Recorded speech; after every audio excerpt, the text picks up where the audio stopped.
Welcome to Ekcel Academy's session on financial management. Financial management is part of the Module 2 section of Executive Program for Company Secretary exams. Now, in this video, we'll be looking at capital budgeting. Capital budgeting is one of those important topics in FM. So, now what is capital budgeting? It is nothing but the process of evaluating and selecting long term investments for a company. It could be expansion projects, it could be purchase of new equipment, or it could be even um, investing in research and development initiatives. It could be any of these choices and it could be anything else as well. I'm just giving you a few examples. Now, why do we need this and what is its importance?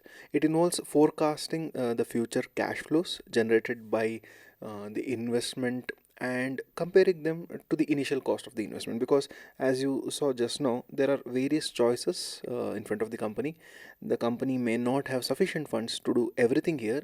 Given a choice, it would want to do everything, but if they have limited funds, they will have to pick one here. In such a circumstance, they'll have to compare. If they have to compare, they would want to know what might be the returns generated from each of these projects. So therefore, for any company to arrive at the proper conclusion, we definitely need the capital budgeting. So that is one of the reasons why we need capital budgeting. In fact, I would say the most important reason. Now, the point of this video is, as you may have already seen by the title of the video, is with respect to the problems mentioned or problems solved in the institute material. So when I was going through the problems which are there in the institute material, they really are problematic. For the reason being, most of them are not solved properly and few of them are unsolved as well. So the institute, for whatever reason, they have just left it half done in many cases, and there are few errors as well. If you go through few of the problems, the formulas are not correctly mentioned, and in some cases they have calculated incorrectly. So, and more than anything else, the steps which one requires to actually solve the problem and understand the problem more than anything else are not mentioned thoroughly. So that is one of the reasons why we thought we will at least try to solve few of the problems related to capital budgeting and also the time value of money. So now, what is this time value of money? It is nothing but um, the value of money over a period of time. For example, if someone tells you that, or rather, if you are given a choice that you would either receive 100 rupees today or 100 rupees 1 year later, so which one would you choose? Because it is the same 100 rupees which you will receive, and there is guarantee that the person who has promised this will definitely give you this 100 rupees either today or next year. Most likely, being a prudent person, you would definitely choose receiving 100 rupees today, because if you receive 100 today, you will most likely invest it or spend on something. Now, whatever you spend on, for example, let's say you fill the tank of your vehicle with petrol, maybe you will be able to fill at least close to a liter now. Maybe after 1 year, you won't even be able to fill half a liter because of inflation. That is one reason why the value of money comes down. Or maybe you are a type of person who would want to invest. So in such a circumstance, you have 100 rupees today, and if you invest on that 100 rupees, you will definitely get the interest. Maybe you'll invest in share market, maybe you'll invest in somewhere else.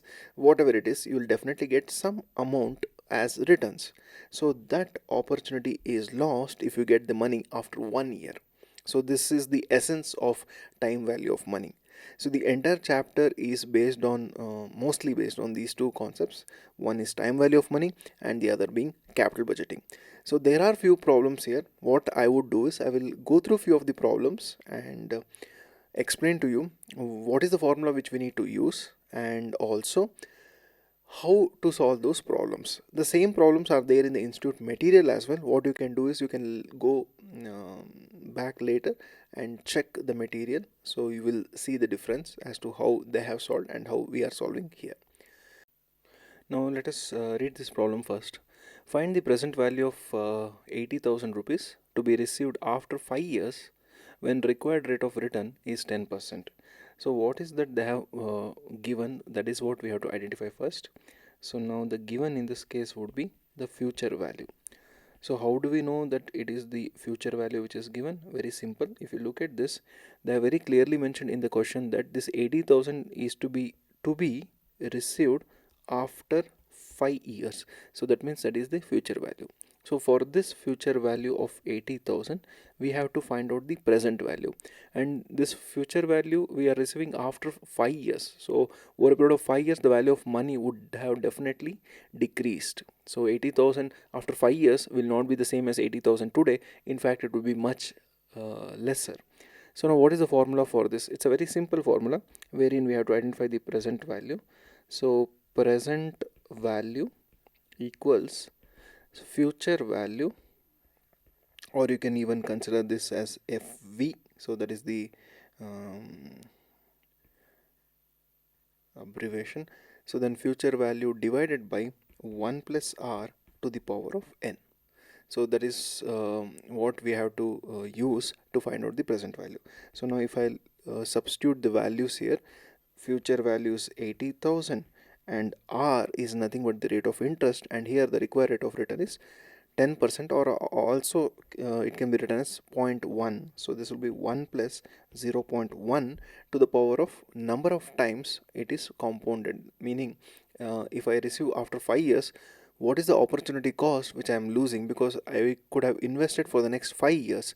So therefore, what is the time gap here? 5. So I will raise it to the power of 5. So now usually this value would be mentioned in the question in the exam. If at all they do not, what you can do is you can simply use the calculator and calculate the value. So they say 1 plus 0.5 to the power of 5. So all I have to do is just 1.1 into 1.1 into 1.1 into 1.1 into 1.1. So I did that 5 times. So if I do that, I will get 1.61051. So 80,000 divided by 1.61051. So 80,000 divided by 1.6105, so is 49,674. So that is nothing but the present value of the money which we are going to receive after 5 years. So if I have to explain this, let's say, to a layman as to what exactly did we just now do, it is nothing but, if I am going to receive 80,000 after 5 years with the required rate of return of 10%, the same 80,000 in today's terms would be valued just about 49,600 odd rupees. Obviously this value will change depending on how many decimals will you consider while calculating the value. So if you consider more number of decimals, the more accurate your answer would be. But from the point of view of exams, you can restrict your calculations up to 4 decimals. That should be a safe thing to do in the exams. So that was the calculation of present value given the future value. Let's move to a different problem. Now in this case, they say Mr. Abraham owes a total of 3060, which includes 12% interest for 3 years he borrowed the money for. How much did he originally borrow? Okay, so the meaning of this is, sometimes even the questions are phrased so horribly in the material that it takes a lot of time to even understand what exactly they are asking. So basically what they are asking is, this fellow Abraham will repay, how much would be repaid? 3060 repaid after 3 years, 3060 rupees.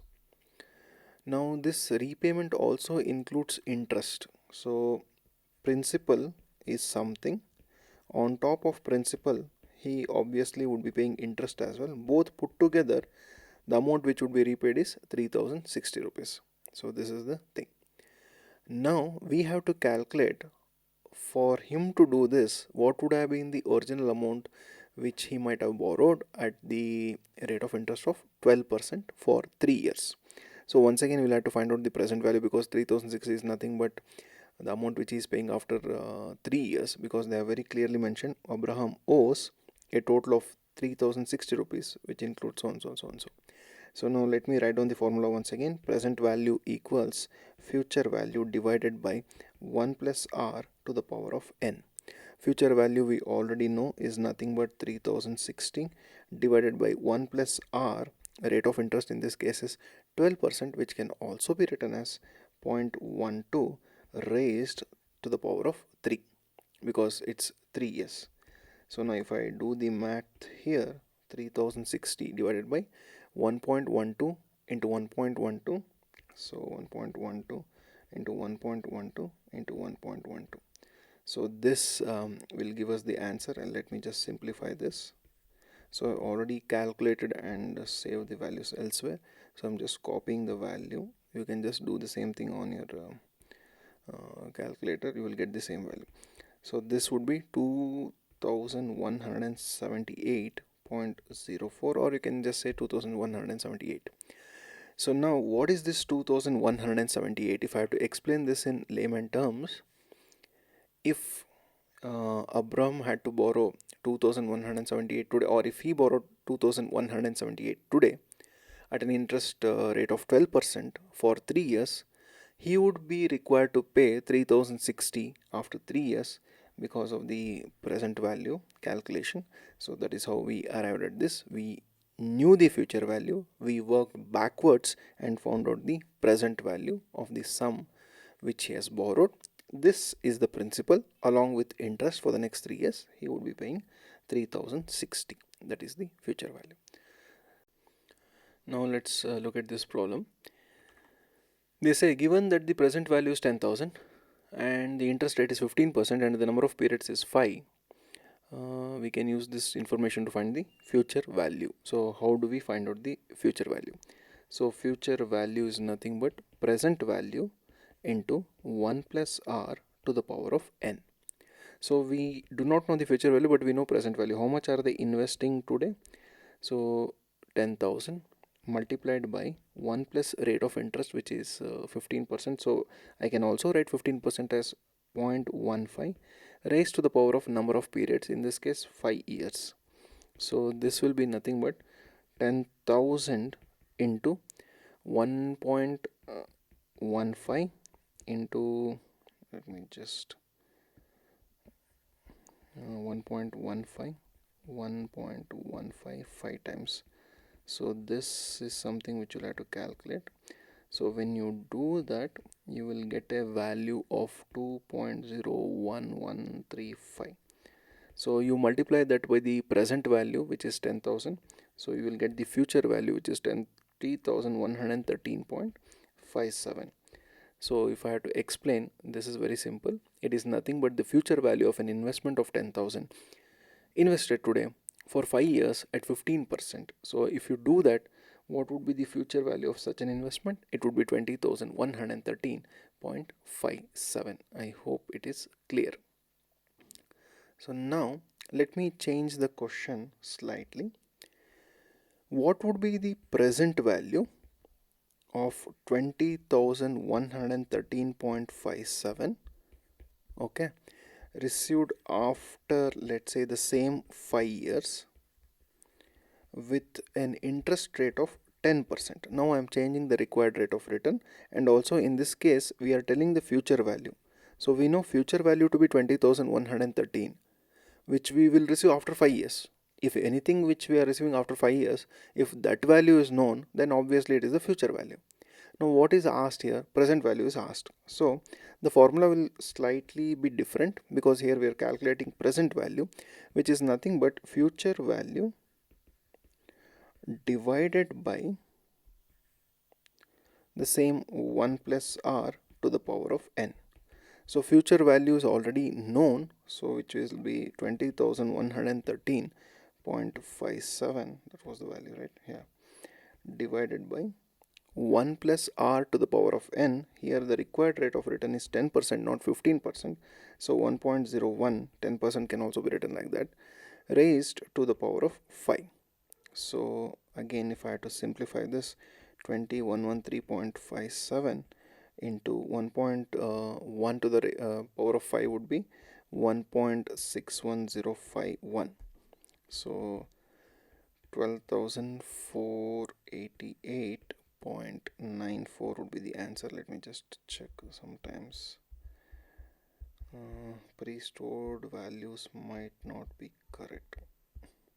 12,488.94 is correct. So I had just saved all these results like 1.1 to the power of 5, all those things, so that it will be easy for us to solve it in the video. So when you are doing this in the exam, you'll have to do it. You'll have to just make sure that you are carefully doing the exponent calculation, because once you lose the focus or concentration, then you'll have to do it from the beginning again. So that's the reason why I already saved all these values. But I hope you have understood how we got the present value of the future cash inflow. So future cash inflow in our case is 20,113, but the same 20,113, if it was received today, it would be valued only 12,488.94, or you can say 12,489 as well. So that is the thing. Let's move on to another institute material problem. You have rupees 9,000 to deposit. Okay. ABC Bank offers 12% per year compounded monthly, while King Bank offers 12% but will only compound annually. How much will your investment be worth in 10 years at each bank? Okay, this is about the compound interest. So now we'll have to look at the compound interest formula. So now what is the difference between these two banks? In both the cases we are investing 9,000, and in both the cases the investment will be locked in for 10 years. Will the answer be different in each case? That we'll have to check. So let me first write down the compound interest formula. So amount is nothing but principal into 1 plus r by n to the power of n into t. So now what does each of these alphabets indicate? So A is nothing but the amount which we will receive at the end of the maturity. Okay, that is A. P is nothing but the principal amount which we invest today. Then R we already know is nothing but the rate of interest. N is number of times this is being compounded. Sometimes it gets compounded twice in a year, sometimes it gets compounded only once, maybe thrice, depends. And T is nothing but the number of years. So this is what we have here. Now all that we need to do is just plug the values in the formula, so then we can easily get the desired answer. Now let us start with ABC first. In case of ABC, the problem here is it is not compounded annually, which is the case normally, but instead it is compounded monthly, they say. So if it is compounded monthly, the interest rate will also change, no? Because it will no longer be just 12%, but it will be 12% divided by number of months, which is 12. So therefore the interest rate will obviously change. So let me just move to a new page. I'll just duplicate this one. So I do not need the explanation for the formula. I'll just erase all these things. We already know what it is. So now this is also not required. I'll just shift this so that there will be some space. Yeah. So now let me just substitute all the values. So A we do not know. How much is the principal which we are investing initially? 9,000. So multiplied by 1 plus R. R is 12% or 0.12 divided by n. So number of times it is getting compounded. So, or in this case, basically what we are trying to do is converting rate of interest which is per annum to rate of interest which is per month, because that is what is mentioned in the problem. So I will do it, I will divide by 12 raised to the power of number of times it is getting compounded into number of years. So how many times will it be compounded? Every month. Every month means what? In 1 year it will be compounded 12 times. So I will write n12 into, so for how many years that will run? For 10 years. So 9,000 will remain as it is into 1 plus let's say 0.12 by 0.12 divided by 12 would be 0.01 So that's all. No, I don't have to even write there. 1.01 raised to the power of 120. So now what I can do is 9000 into 1.01 raised to the power of 120.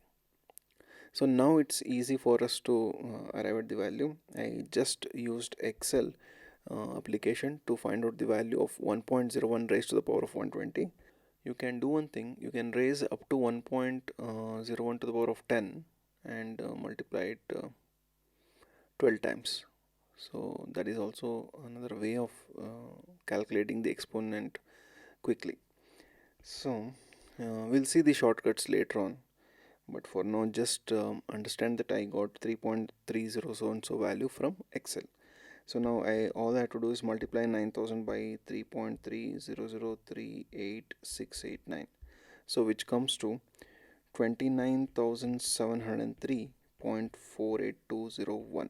So what is this? This is nothing but the present value of in fact, sorry, this is not the present value. So now what is this value? This is nothing but the um, compound interest plus the principal for how many years?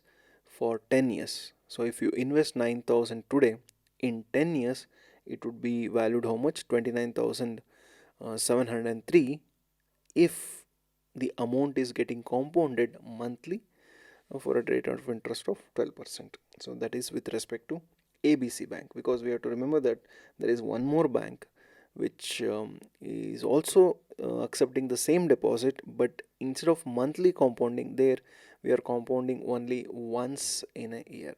So that would slightly change the values. So let us do that too. I'll just duplicate this and erase everything else other than formula. So now the formula also will slightly change, because here the n will not come into picture, because we don't have to divide the rate of interest by 12 because it is not getting compounded monthly. So a equals principal as it is 9000 into 1 plus r, which is 0.12 raised to the power of 10, because t in this case would be number of years. So this would be 9000 into 1.12 to the power of 10. So this 9000 raised to the power of 1.12 raised to the power of 10. From Excel I have already saved the value 3.105848. So when you do this, you will get the answer 27. Let me just cross verify as well. 3.105848 into 9000. So 27,952.63 would be the amount which we will receive after 10 years. So if you compare this with the earlier amount, there we received 29,703, whereas in case of King Bank we are only getting 27,752. So now why is this disparity, even though we have invested 9000 in both the cases? For a simple reason that in one case it is getting compounded monthly.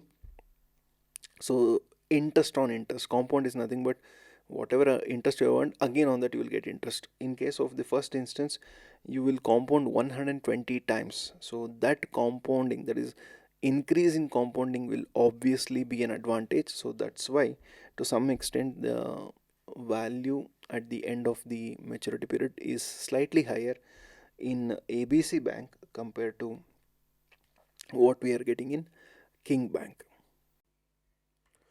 Now let us look at the next topic, which is annuity. What is annuity?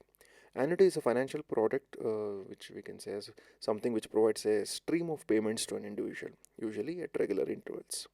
The payments could be over a fixed period of time or for the remainder of the, let's say, an individual's life. So this is what happens in case of annuity, and annuities can be used for variety of purposes. Maybe you want to have a steady stream of income after retirement. Maybe you are saving for a specific goal, maybe for your children's education or for home, or maybe you want to invest for long term, etc., etc. The future value of annuity is the total of series of future payments, which is nothing but annuity, at a certain point of time in future. assuming a certain rate of interest. For example, if someone is saving, let's say 10,000 every year, after 10 years, what would be the value of this 10,000 at a rate of interest of, let's say, 8%. So that is what we calculate in case of future value of annuity. Of course, there is a formula for that as well. So future value of an annuity is nothing but the payment which we make, which is the constant payment, multiplied by 1 plus r to the power of n minus 1 divided by r. So now what exactly are these terms? FVA we know is nothing but the future value of annuity. PMT is the payment made during each period. This payment could be made either annually, monthly, quarterly, whatever is the constant stream of payment which is being made. 1 plus r we are referring to rate of interest here. So that rate of interest will come into picture here. N is the number of times, for example, number of periods you can say. Either it could be years, months, whatever it is. So I will call it period here. Minus 1 again divided by rate of interest. Now for example, if I have to consider an example, let's say someone is investing annually rupees 5,000 for 7 years, okay, at a rate of interest of 14% compounded annually. Now how is this different from the compound interest? In case of compound interest, what we do is we simply invest 5,000 and just leave it at that. There won't be any constant what is that investment happening there. So here we are investing 5,000 every year for the next 7 years at a rate of interest of 14%, which is getting compounded annually. That means whatever interest we earn on the first 5,000 will get added to the next installment, so on and so forth, up to next 7 years. So now what is the formula we have already seen. No? We just I will write down the formula just once again. PMT into 1 plus r to the power of n minus 1 whole divided by r. So PMT we know is 5,000 in this case. 5,000 into 1 plus rate of interest is 14%, which is nothing but 0.14, to the power of n is 7 minus 1 whole divided by r. R once again is 0.14. Okay, so all that we need to do is further simplify. 5,000 into 1.14 to the power of 7. So 1.14 to the power of 7 is 2.50227 minus 1. This is something which you will have to calculate, that is to the power of 7. Most often that value will be mentioned in the question itself, or they will give you the exponential table. So in either case you don't have to usually struggle or waste time in exam calculating all this. But just in case if they don't, you know what to do. 1.14 multiplied by itself 7 times.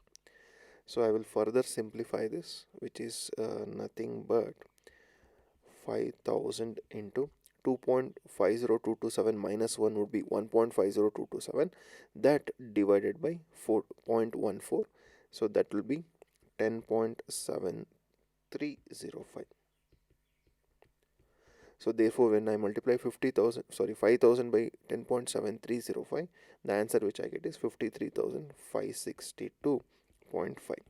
So now what is this 53,562.5? It is nothing but the actual value or the future value of someone depositing 5,000 every year for the next 7 years at a rate of interest of 14%, which is getting compounded annually. Now let us look at this problem. A person is required to pay 4 equal annual payments of 5,000 each in his deposit account that pays 8% interest per year. Find out the future value of annuity at the end of 4 years. Again, the same formula can be applied because we have a constant stream of payment, which is 5,000 in this case. Future value of an annuity we know is nothing but the payment which we make multiplied by 1 plus r to the power of n minus 1 whole divided by r. So PMT is 5,000 into 1 plus r, here rate of interest is 8%, no? So 1 plus 0.08 to the power of 4 minus 1 whole divided by 0.08. So I'll do the math here. 1.08 into 1.08 into 1.08 into 1.08, so which is 1.36049. So 1.36049 minus 1 divided by 0.08. Let us first do this math and then we'll multiply this by 5000. So minus 1 divided by 0.08 is 4.5061. So 5000 multiplied by 4.506112. When I simply multiply this by 5000, I will get the future value of the constant stream of deposits, that is 5000 in someone's deposit account that pays how much? 8% per annum for the next 4 years. So if one does that, what would be the future value of such investments? So that would be 22,530 rupees. So that is what we will get in future if we start depositing 5000 every year for the next 4 years. Now in this case, the question is slightly different. They have asked us to calculate the present value of a 4-year annuity of rupees 20,000 discounted at 10%. Now until now we were calculating the future value. Now we are supposed to calculate the present value. Now what is present value of an annuity? It is nothing but the current value that is in today's terms of a series of future payments. We know what is annuity. It is nothing but series of future payments. What would be its present value is what is asked in this question. Of course, they have also mentioned the discounting factor. So now the present value of an annuity is nothing but, the formula goes like this: payment into PVOA. So a very simple formula. But what is PVOA? Present value of an ordinary annuity. That is what is PVOA. Let us identify how to calculate PVOA. So the formula is like this: PVOA equals 1 rupee divided by R into 1 minus 1 divided by 1 plus R whole to the power of n. So once you substitute the values here, you will get the present value of an ordinary annuity. So in our case, what was the rate of interest? 10%. So 1 divided by 0.1 multiplied by 1 minus 1 divided by 1 plus 0.1 whole to the power of 4 years equals 1 divided by 0.1 is nothing but 10. So this will be, let me do the math, 1 divided by 1.1 equals, this will give me the exponent to 1. If I just press equals again and again, it will give me the subsequent exponents. For example, to the power of 2, 3, 4. We need to the power of 4 because we are depositing for 4 years. So therefore 1 minus 0.683013. Okay, so now 1 minus 0.683013 is something. So that multiplied by 10 would be 3.16987. So now what we have got is PMT. So if I substitute here 20,000 into 3.16, how much was that? 987. So that would be 20,000 into 3.16987, 63,397.4. Now what is this 63,397? So that is the present value of series of payments. How many times are they depositing this? They are depositing four times, that is annually. And how much? 20,000. If you deposit 20,000 4 times over a period of next 4 years at a rate of interest of 10%, what would be its value in today's terms? Its value would be 63,397 because of the discounting factor and the time value of money. Obviously the value decreases, because if you deposit 20,000 4 times, it will be 80,000 actually, but because of time value of money, it is coming down to only 63,397. So that is what is the present value of an annuity. Earlier we saw the future value of an annuity. So now let us look at a slightly different problem, wherein they have given the lump sum payment, which is the loan payment here, on a 5-year loan at an interest of 6% per annum with payments due at the end. That means we have obtained a loan of 1 lakh. So now what would be the what is that installment payment at the end of each of the 5 years? So we will be making constant installment payment on rupees 1 lakh loan. So now let us write down the formula for PVOA once again. 1 divided by I or R, that is rate of interest, multiplied by 1 minus 1 by R to the power of 1 plus 1 by 1 plus R to the power of N. So now R we know is 6%, so I will just substitute the values here. 1 divided by 0.06, so multiplied by 1 minus 1 divided by 1.06, 1 plus R is 1.06, to the power of N is number of years, in this case is 5. So if I do the math, 1 divided by 1.06, once, twice, thrice, 4 times, 5 times, so that would be 1 divided by 0.06 multiplied by 1 minus 0.7472582. So this is the thing. So now 1 divided by 0.06 we know is 16.67 multiplied by 1 minus 0.7472582. So that will be 0.25274718 into 16.67 is 4.2132. So we have found out the present value of ordinary annuity. So if we have to find out the installment amount on that 1 lakh rupees, that is how much we are supposed to pay every year at the end of each year for the next 5 years, all that we need to do is divide the lump sum amount, which is 1 lakh, by 4.2132. So when you divide 1 lakhs by 4.2132, so one second, 1 lakh divided by 4.2132 is 23,735, roughly approximate figure. So now what is the meaning of this? The meaning is, if you obtain a loan of 1 lakh rupees with an interest rate of 6% per annum with payments due at the end of next 5 years, every year we will have to pay 23,735. So that is the meaning of this. Now let's move on, something related to this. So now they say the annual amount is 23,735 due at the end of each year for the next 5 years. Now what would be the principal amount? We are just calculating principal now based on the installment. What if they had given this and not 1 lakh? So we can still get 1 lakh. So now how to identify? Very simple.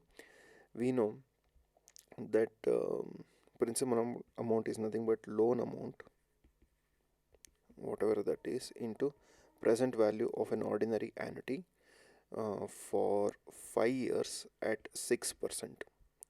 Okay, loan amount we know, which is 23,735, or the installment amount, multiplied by present value also we have found out earlier, 4.2132.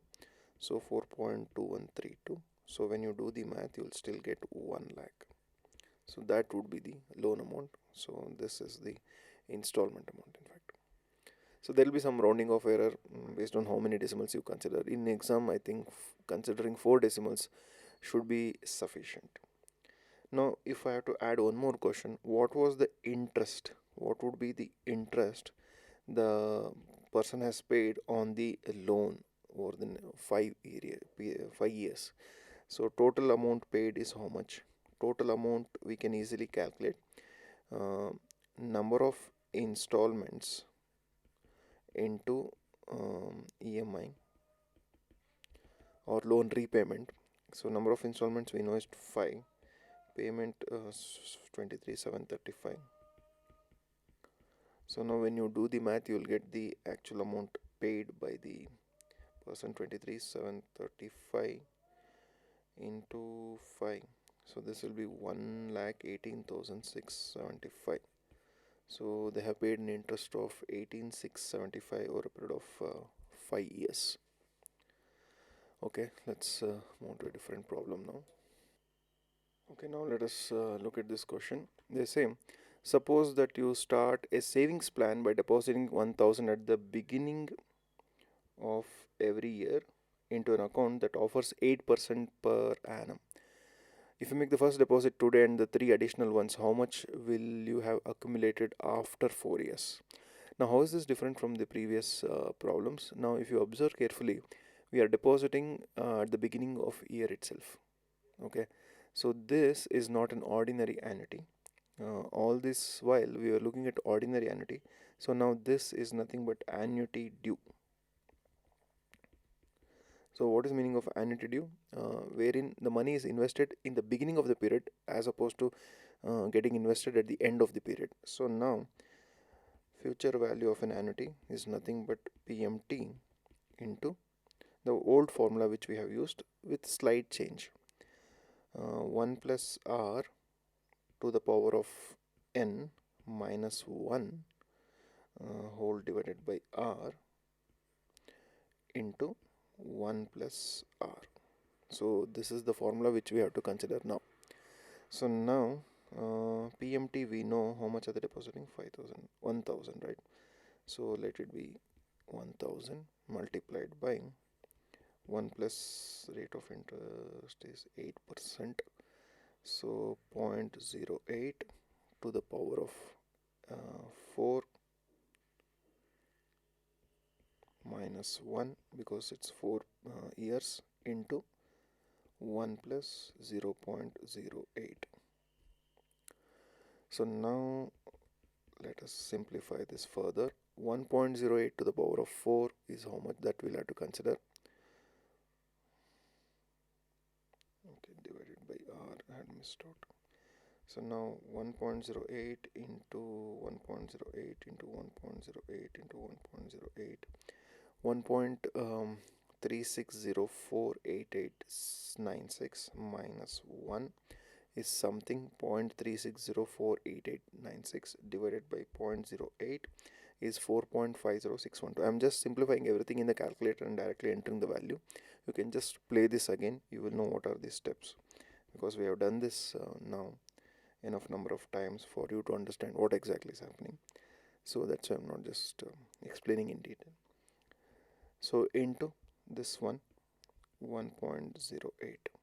So now when you multiply everything, so 4.506112 into 1.08, so 4.86 something, this multiplied by 1000 would be 4866.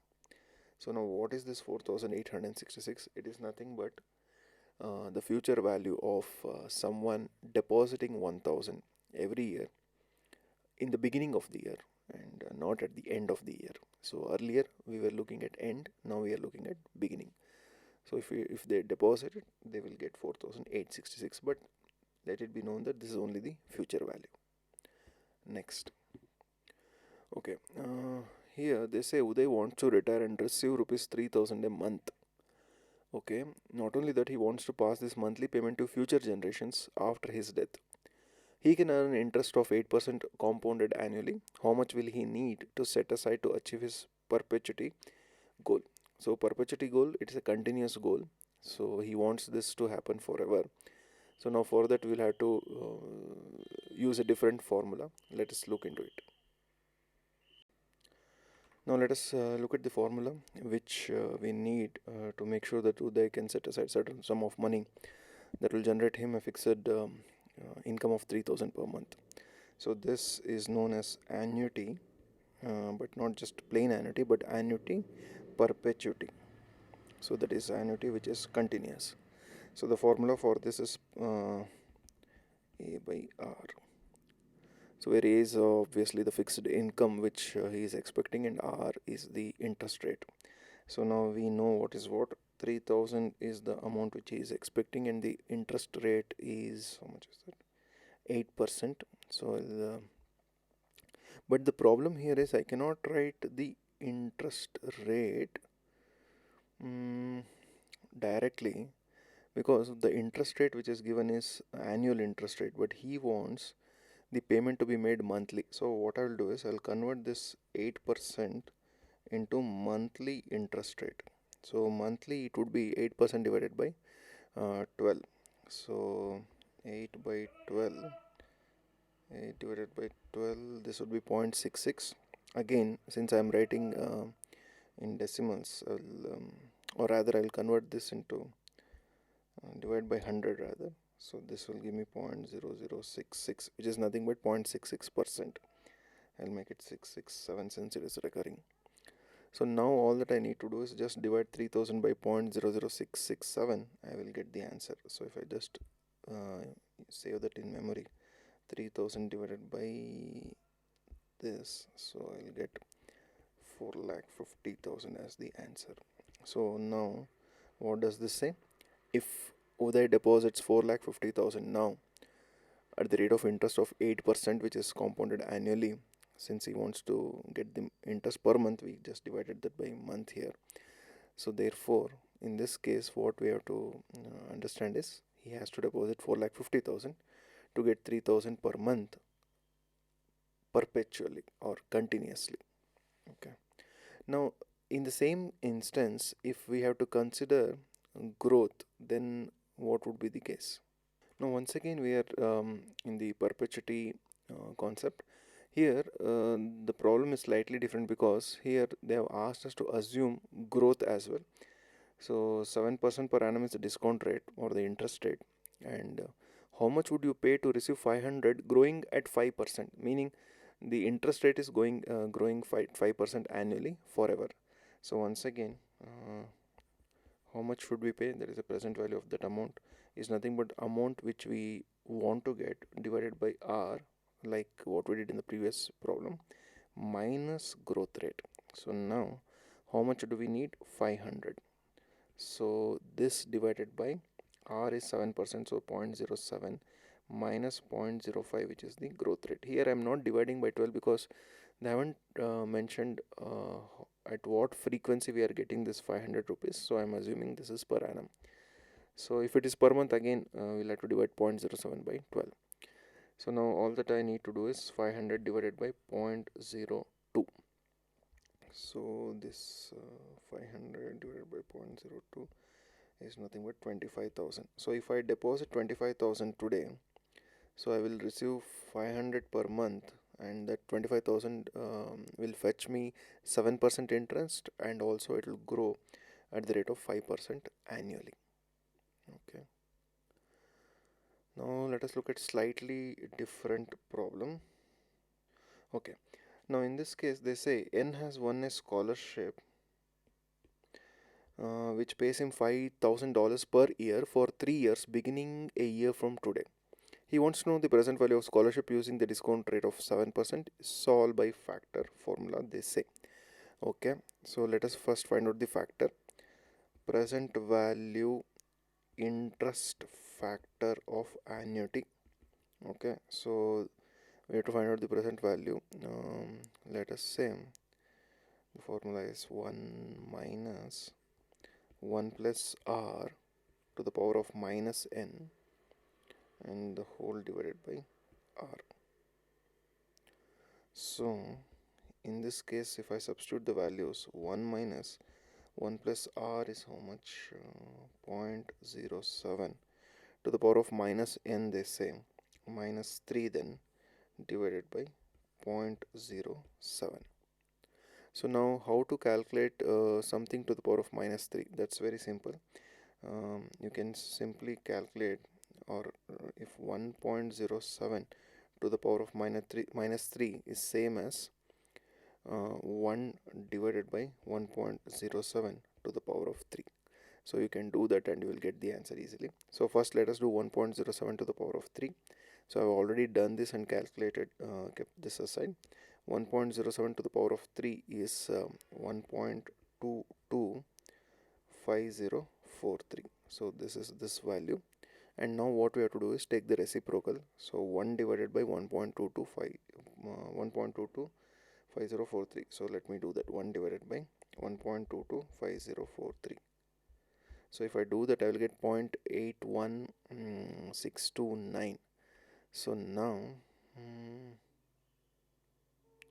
let me do that.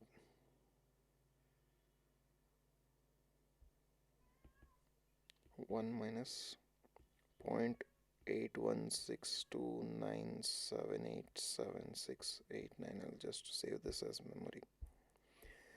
So then 1 minus memory, so this will be something else, 0.183702121. So let me save this as memory now. This divided by 0.07, which is my rate of interest, so divided by 0.07, so this will give me 2.6243. So this is the present value interest factor of an annuity. Now we have to calculate the present value of the scholarship, which he will get after will get every year for the next 3 years, beginning a year from today. So now all that I need to do is multiply this by the scholarship value, which is $5,000. So into 5,000, so that will be roughly 13,122. So that would be the present value of the scholarship which he is getting for 3 years, beginning a year from today. Now in this case, they say you win a 1 million lottery which is paid in annual installments of 50,000. Okay, so they are not paying that 1 million once and for all, but instead they are paying in installments, they say, over 20 years, that too. So now if that is the case, how much did you really win, assuming that you could earn interest of 5% compounded annually? Okay, let's see, because if we are getting deferred payments of interest, that means we are not actually getting 1 million in full, because 1 million today is not the same as 1 million after 20 years. So this is spread across 20 years, so it would be obviously getting less than that. So once again we'll have to use the present value interest factor annuity, which says 1 minus 1 plus r to the power of minus n, so whole divided by r.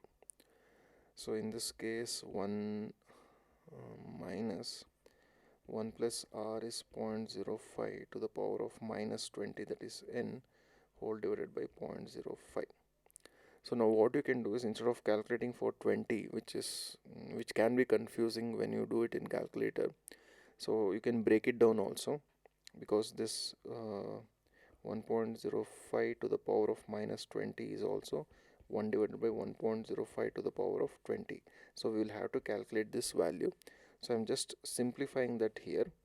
1.05 to the power of 5 into 1.05 to the power of 5 into 1.05 to the power of 5 and 1.05 to the power of 5.